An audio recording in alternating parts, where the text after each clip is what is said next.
Hey, what's up guys? This is Jeff with Gamestork, and it's time for my Sony E3 2017 predictions. Gamestork, delivering news, reviews, and playthroughs like a newborn baby. Now, just to let you guys know, in the last predictions video, I'm working on the video, putting together all of your comments, and going through that. I'll be probably putting that one up within the next 24 hours or so. But I wanted to go through and do a video of my predictions for each of Sony and also Microsoft, since I did this for Nintendo, because I'm very interested in every one of these. During E3, I will be watching every single conference, and I'll probably post news on here and also on my Twitter page. If you're not on that Twitter page, it's Gamestork30. So that's where you can find it. Go follow me there, and I'll be updating via Twitter. And then I'll also make videos of rundowns of each of the E3 shows. But I specifically want to talk about first on this one, Sony, and what I think is going to happen. Now, the big thing, let me tell you this, I'm a huge fan of Spider-Man. And when I first saw this Spider-Man game, wow, it really just blew my mind. Last year's E3 for Sony was just like shooting a half-court shot and nailing it, nothing but net. I mean, it was an amazing show. Now, I came out of that, I was just blown away. The theatrical experience, it was just classic. The orchestra, everything, it was so great. And I was like, yes, Sony dominated the show. That was so awesome. I'm so excited for all of those games. But here's the catch. There was a catch with it, okay? Which makes it really hard to predict some of the things that are going to happen this year at E3. Because all of those games that were shown, we're still waiting on them. You know, they're like, here's God of War, here's Spider-Man, check out Death Stranding, check out all this stuff, look at all these things that you're gonna wait for a really long time. By the way, did we mention Kingdom Hearts 3 might be here by 2020? And you're just like, what? You know, I don't know. But at the time, looking at that show, it was extremely interesting, really awesome, very exciting. But I do have a few things I want to talk about this year. Now, my first prediction is when this show starts, the big game coming this year. This is one I believe that is coming out this year, 2017, holiday season, maybe a little bit before, probably September, October, which are right around the corner. Spider-Man for the PS4, period. This game is huge. This game is amazing. And not only is it amazing, but it's being developed by Insomniac Games. And if this doesn't excite you as a gamer, I just don't know what will. They are perfect for this title. They are just so perfect. And even though in the past Spider-Man games have time and time again let me down, I believe that this one will nail it because of Insomniac. I have so much faith in them with this title. So as the lights go out on this E3 show floor, as we see the orchestra begin to play and the curtains draw and all the just silence hits, boom, it's gonna just shoot out. Spider-Man's gonna open the show, swinging through, super exciting trailer. We're gonna see this thing, hopefully some real gameplay, and it is gonna get people pumped like they've never been pumped before, because if they do this game right, it will be epic. Imagine that something akin to an open world like Grand Theft Auto with Spider-Man as the main character, slinging through this city, being able to interact with any and everything around you, and that is amazing. That is absolutely awesome. Cannot wait. Right after Spider-Man ends, here we go again.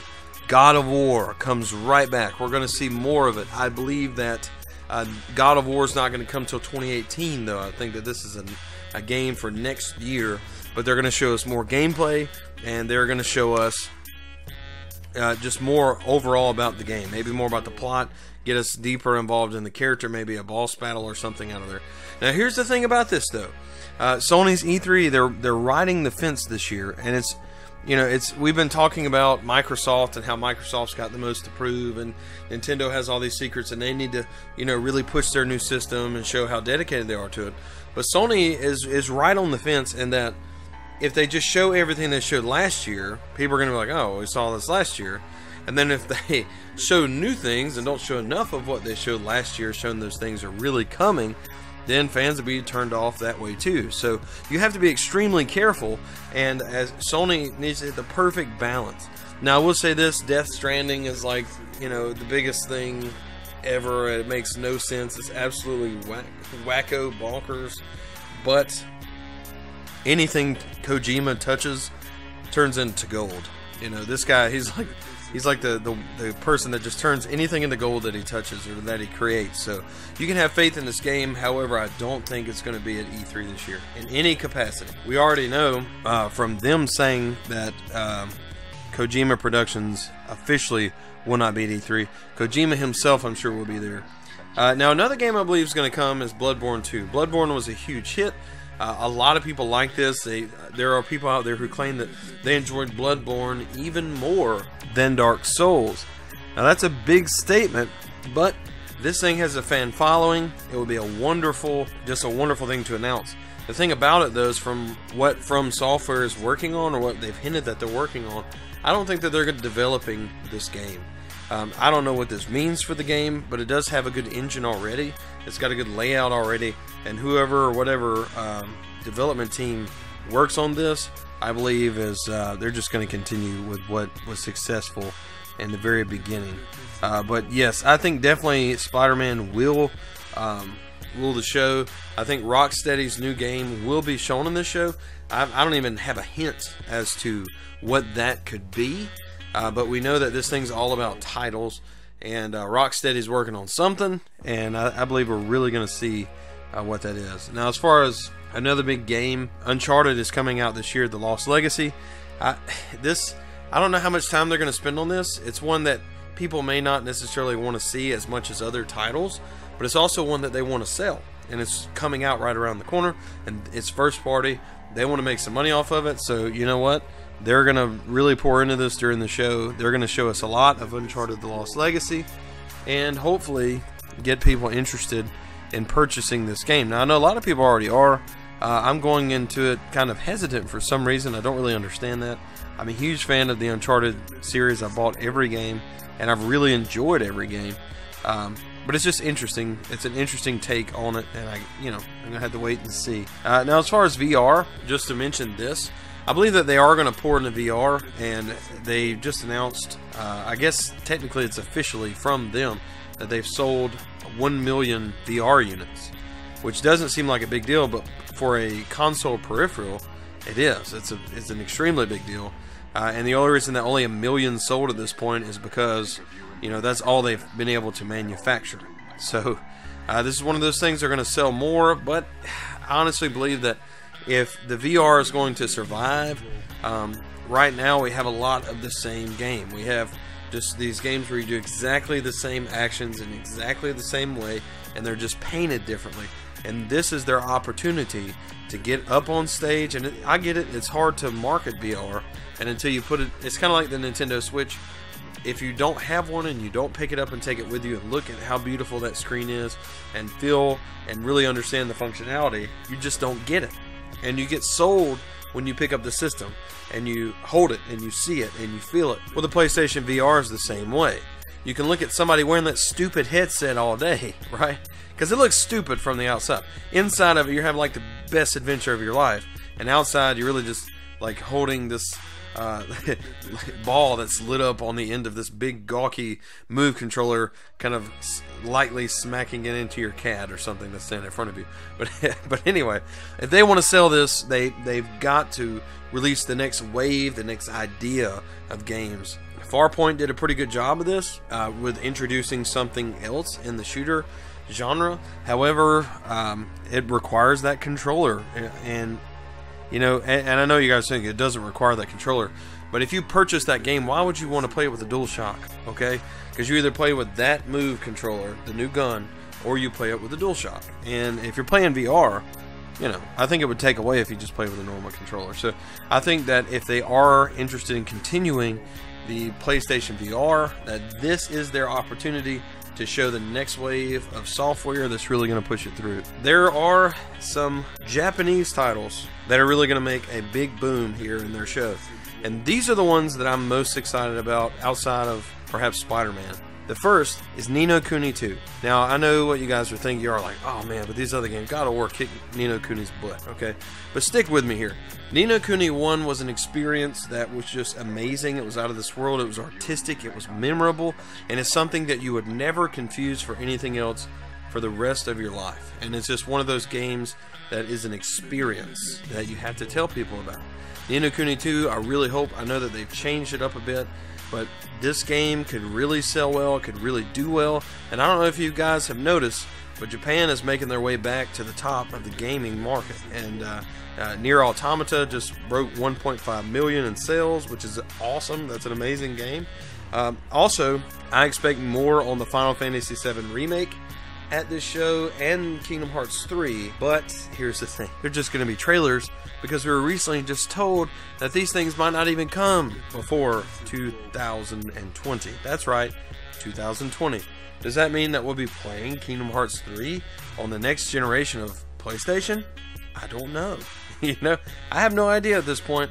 My hope is that that's just, them being safe and it will come out. But according to the word on the street, they're only about 2 worlds into this game having that fully created. And that breaks my heart. I mean, we've only been waiting since like 2007 for another title. That's a decade. We've been waiting and hearing about the Keyblade War, Kingdom Hearts 3, and man, Kingdom Hearts 2, I played this thing for right at 50 hours straight. I did not eat. I did not get up, nothing. That's how good that game was to me. And waiting a decade for the third one, I'm just about to lose it. And at this point, I don't really feel like it's a real thing anymore. Who knows? Last of Us Part 2. I'll close out with this one. Now, or as far as software. I believe that this will have some showing. I don't know to what extent. But obviously, this is a moneymaker. This is one of the most popular games that's ever existed. So it will be there. In what capacity? If it's just another trailer of her playing, of her jamming out on the guitar there, whatever. Whatever it has to be. This trailer will be there. We'll see it. And there's one more thing that is going to happen. And I really believe this. I don't know what it is, so I'm just going to speculate. But there's going to be a new SKU for the PS4 to combat Project Scorpio. Now, here's what console companies do. When a competitor launches something that's threatening to them, they cut costs. They cut prices. They lower the price point. So guess what, guys? PlayStation's getting the price cut. PS4 Pro is getting the price cut, and this new SKU to compete with the Project Scorpio in some way, shape, form, or fashion will also be shown there. And that's how I'm going to close this out. I believe it's going to be all about software. We'll see a few other things in there, but these should be the highlights of the show. And also, they'll end by giving us those the announcement on the price cuts and also this new PS4 SKU. Now, some people have speculated. I also have a video on my channel talking about the possibility of a PlayStation Portable, as what we'll call it right now, or PSP 3, Vita 2, however you want to say it. This would be great, okay? Don't get me wrong. They announced that thing, I'm going to purchase it, period. That's it. Boom. No ifs, ands, or buts. But I don't think that's wise right now because they are running the third-party market. I mean, third parties coming to the PlayStation 4 first. They're bringing everything to the PlayStation 4 first. Sony has Microsoft Beat and they have Nintendo Beat and third-party support. And if they start investing into a second console, it takes away the focus from the PlayStation 4. And if you take away focus and you split into 2 areas, as far as your first party is concerned, all it's going to do is hurt your main console, which has the leading, right now in current console generations, has the leading install base of any console. And you don't want to, that's pretty threatening. That's how I know that we're not moving to a PlayStation 5 yet, because Sony is still making a lot of money. Their sales are still really solid on the PlayStation 4, and until that begins to taper, me personally, I honestly don't believe a PS5 is on the horizon until maybe about 2020. So we might hear about it or begin hearing about it in 2018, but who knows? If it does come out, I would be glad to be wrong. I would be really excited. And if they announced the PlayStation 5 this year, guess what? I'd go pre-order it probably faster than anybody else. So Anyway, that's going to do it for my expectations and predictions for Sony's E3 this year. There's so much more I could talk about, but I wanted to get this video as short as I could and just as precise as I could on the specific first-party games. There's going to be a lot of stuff going on different stages, like EA and Bethesda and Atlas and you name it, Ubisoft. There's going to be a lot of stuff announced and talked about, from Assassin's Creed to everything. And I'm really excited about E3. And for all things E3, be sure to stick right here at Gamestork. Be sure to like and subscribe if you haven't already for all things Nintendo Switch, all things gaming, all things awesome. Okay? And I really appreciate all you guys who have subscribed. Thank you so much for watching, and we'll see you next time. Thank you so much for watching this video.